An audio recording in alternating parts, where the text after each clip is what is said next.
It starts with a single thought. You're drafting an email, or maybe replaying a conversation from earlier, and then another thought latches on, questioning the first, and another.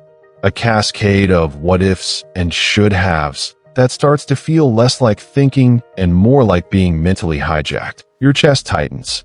Your focus narrows to a frantic, looping script you can't shut off. This is the overthinking spiral. It's the exact opposite of the calm, controlled focus this channel is built on. And the first thing to understand is this isn't a personal failing. It's not that you're weak or broken. It's your brain's ancient threat detection system misfiring, treating a work email or a social slip like a survival threat, and launching a maladaptive control protocol, obsessive analysis. It shifts the blame from you, the person, to the mechanism, a faulty alarm. And the cost is your sense of agency. Every minute spent in that spiral is a minute where you are not in the driver's seat of your own mind. The promise of this video is to stop that cycle fast.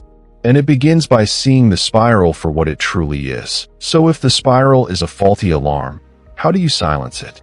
The answer lies in a simple biological fact. When the amygdala sounds the alarm, it floods your body with stress chemicals, adrenaline, cortisol.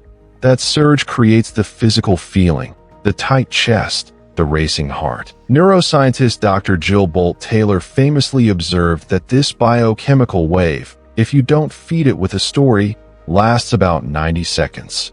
Then it dissipates on its own. This is the 90-second rule. The feeling is real, but the narrative you attach to it, I'm failing, they hate me, is optional. That's the overthinking. Your job is not to stop the feeling, but to stop fueling the story. For those 90 seconds, just feel the physical sensation. Notice the tension without judging it or explaining it. As habit researcher Dr. Judson Brewer's work shows, every time you do this, you break the habit loop. You're not fighting the thought. You're removing its reward. The alarm rings, but you don't scramble the jets. You feel the vibration in your body and wait.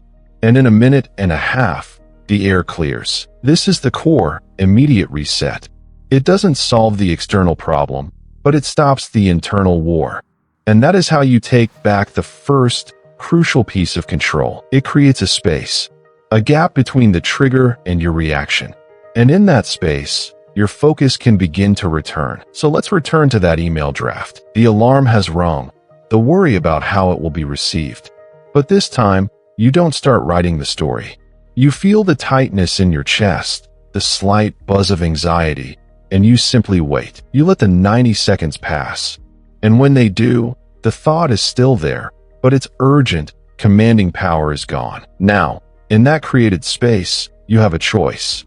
You can see the email for what it is, a task, not a threat. This is the practice, not the elimination of thought, but the deliberate insertion of a pause.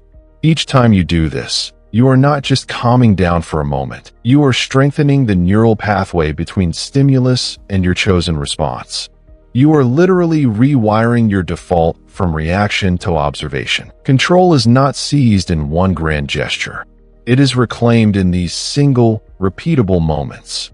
The moment you feel the spiral start and decide to wait, that moment is the foundation. From that point of regained focus, steadier judgment becomes possible.